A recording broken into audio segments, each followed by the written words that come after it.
Hello friend, good morning, Radhe Radhe. तो यहाँ पर मैं चलती हूँ, कहाँ पर जा रही हूँ बिल्कुल मेरे साथ साथ चलिएगा। तो चलती हूँ और मिलना, पूरे वीडियो के अंत तक बने रहना तो पता चलेगा मैं कहाँ जा रही हूँ। गुड मॉर्निंग, राधे राधे, जय श्री राम। तो मैं नहा धोकर तैयार हो गई हूँ। अब मुझे खाना बनाना है और पूजा करनी है। तो अभी तक आपने मेरे चैनल को सब्सक्राइब नहीं किया है तो कर लीजिए, बेल आइकन को प्रेस कर लीजिए और मुझे कमेंट ज़रूर करना। तो चलती हूँ और दिखाती हूँ अपने पूरे मॉर्निंग का रूटीन। बस यहाँ से शुरुआत एंड आप देख लेना कैसा है मेरा, बहुत मज़ेदार वीडियो है। गुड मॉर्निंग, राधे राधे, जय श्री राम। कैसे हैं आप सभी?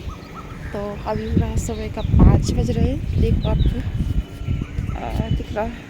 दिख रहा है 5 बज रहे हैं, 5:15 होगा शायद। और हम लोग आ गए हैं छत पर। हम लोग नहीं, सिर्फ हम ही आए हैं। अंशिका नहा रही है। अब मैं जाऊंगी 5:45 पे नीचे, तो फिर अंशिका को टिफ़िन बनाऊंगी और बाकी के काम करूंगी। तो चलती हूँ, टहल लूँ थोड़ा सा, फिर चलती हूँ नीचे।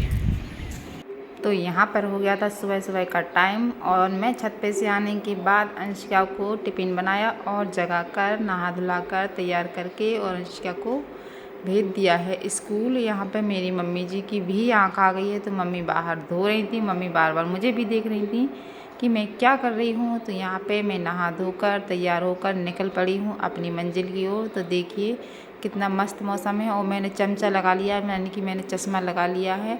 आँखें बहुत ज़ोर तोर से आई हैं, मेरी भी, अथर्व की भी, अथर्व के पापा की भी, अंशिका की भी, मम्मी की भी, पापा की, मतलब A to Z मेरे घर में सभी की आँखें आ चुकी हैं।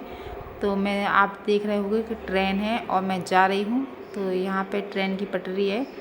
तो चलते हैं धीरे धीरे, आपको भी ले चलते हैं हम किस जगह जा रहे हैं। जी मेरा सरप्राइज़ है। तो बस आगे वीडियो को फुल वॉच कीजिए और एंजॉय कीजिए। देखिए झांसी की इतनी सुंदर सुंदर सी जगहें और झांसी रेलवे स्टेशन कितना प्यारा है। बहुत ज़्यादा, बहुत सफाई रहने लगी हमारे स्टेशन पे, बहुत ही ज़्यादा सफाई रहने लगी है। तो देखिए यहाँ पर आए थे हम लोग।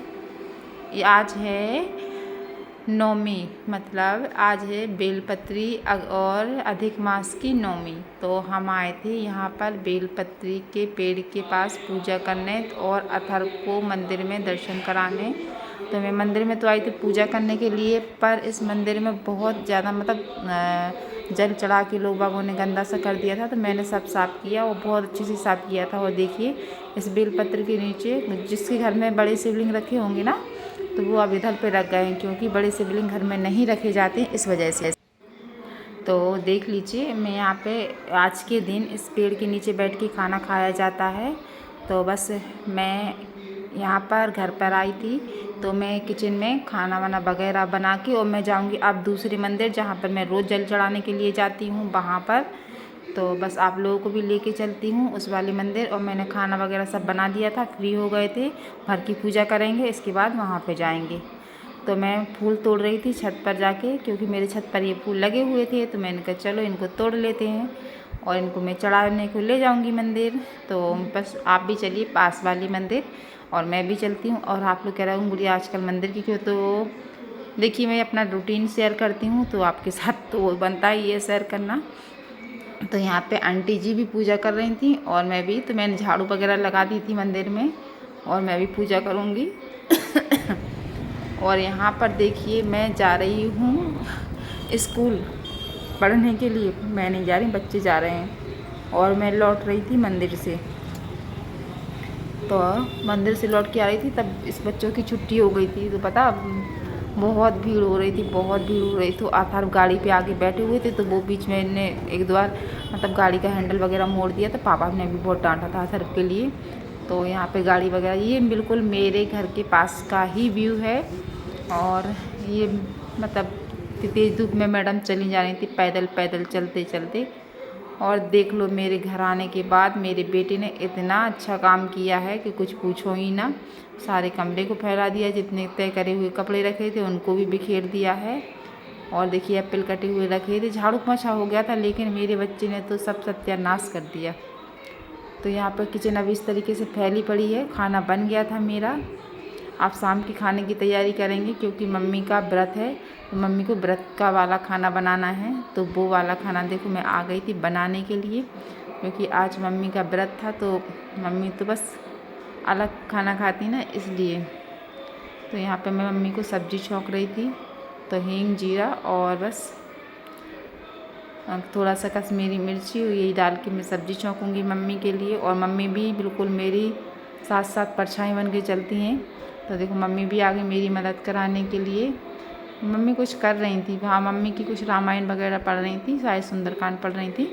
तो ये पंचपात्री पूजा की होती ना, वो लेके आई थी मम्मी, तो वो माँज के रख देंगे। तो बस मम्मी का व्रत था, इसलिए मैंने कहा चलो मम्मी देर हो गई ना, इस मतलब तो खाना जल्दी बना देते हैं। भूख लगाती सभी को लगाती, अपन को लगती तो मम्मी को भी लग गई। मम्मी बेचारी क्या बिना उसकी होती हैं। तो हमने कहा चलो मम्मी आप जल्दी से कर लो। तो मम्मी कह रही पूजा के 2-3 बर्तन हैं, मैं धुल के रख दे रहा, जब तक तुम बना लो। हमने कहा चलो ठीक है।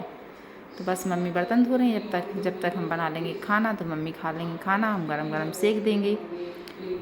तो बस हमारे सास बहू का काम लगा है जोड़ तोड़ से। मम्मी मेरी मदद करती रहती है। मम्मी रहती तो किचन में कुछ ना कुछ बातें करती रहेंगी, पता ही नहीं चलता। हमारी मम्मी पता नहीं क्या क्या बातें करती रहती, किस किस की बातें कर लेते सब मम्मी। लेकिन हमारी सब बात बता देती हैं, गुड़िया तुम्हारे बारे में कोई ऐसा कह रहा था, ऐसे कह रहा था। चाहे वो कोई उनका रिश्तेदार हो, चाहे मेरा हो, चाहे अड़ोसी हो, चाहे पड़ोसी हो, मम्मी सब बातें बता देती मुझे। लेकिन हम कहते मम्मी भौंकने दो, ऐसे लोग तो भौंकते ही रहते हैं, काहे को फालतू की बातों पर ध्यान ही नहीं देने अपन को। तो मम्मी कहती सही है, नहीं देने, भाड़ में जाने दो। हमने कहा हर एक जगह हर किसी के साथ ऐसा होता है कि मतलब कोई ना कोई ऐसा होता है कि मतलब किसी को आगे बढ़ते ही नहीं देख सकता, या किसी को अच्छे से रहते नहीं देख सकता। खासकर अपने लोग जो अपने होते ना, उन्हीं को सबसे ज़्यादा जलापन लगता है हर चीज़ में। तो खैर मैं तो सोचती हूँ बोलने दो, उनसे करना क्या है। अपना पति अच्छा होना चाहिए, अपने फैमिली वाले अच्छे होना चाहिए, बाकी तो सब ऐसे ही है, कोई नहीं आता किसी के काम। मैंने तो देख लिया, बहुत अच्छे से देख लिया। बातें करने को सब आ जाएंगे, एक दूसरे की बुराई करने को सब आ जाएंगे, एक दूसरे के लिए लड़ाने भिड़ाने को सब आ जाएंगे। जब ज़रूरत पड़ेगी तब कोई नहीं आता। मैंने ये अच्छे से देख लिया, बहुत अच्छे से देख लिया। और सच में किसी की बातों में ना आना चाहिए, ना अपन को किसी का उम्मीद रखना चाहिए कि मेरे लिए ये मेरे आगे आएंगे या मेरी कोई मदद करेंगे। तो इससे तो दूर ही रहना चाहिए। इसका हमारी आँख आगे माँ बेटी की आके आएगी। अगर मेरे वीडियो पसंद है तो नहीं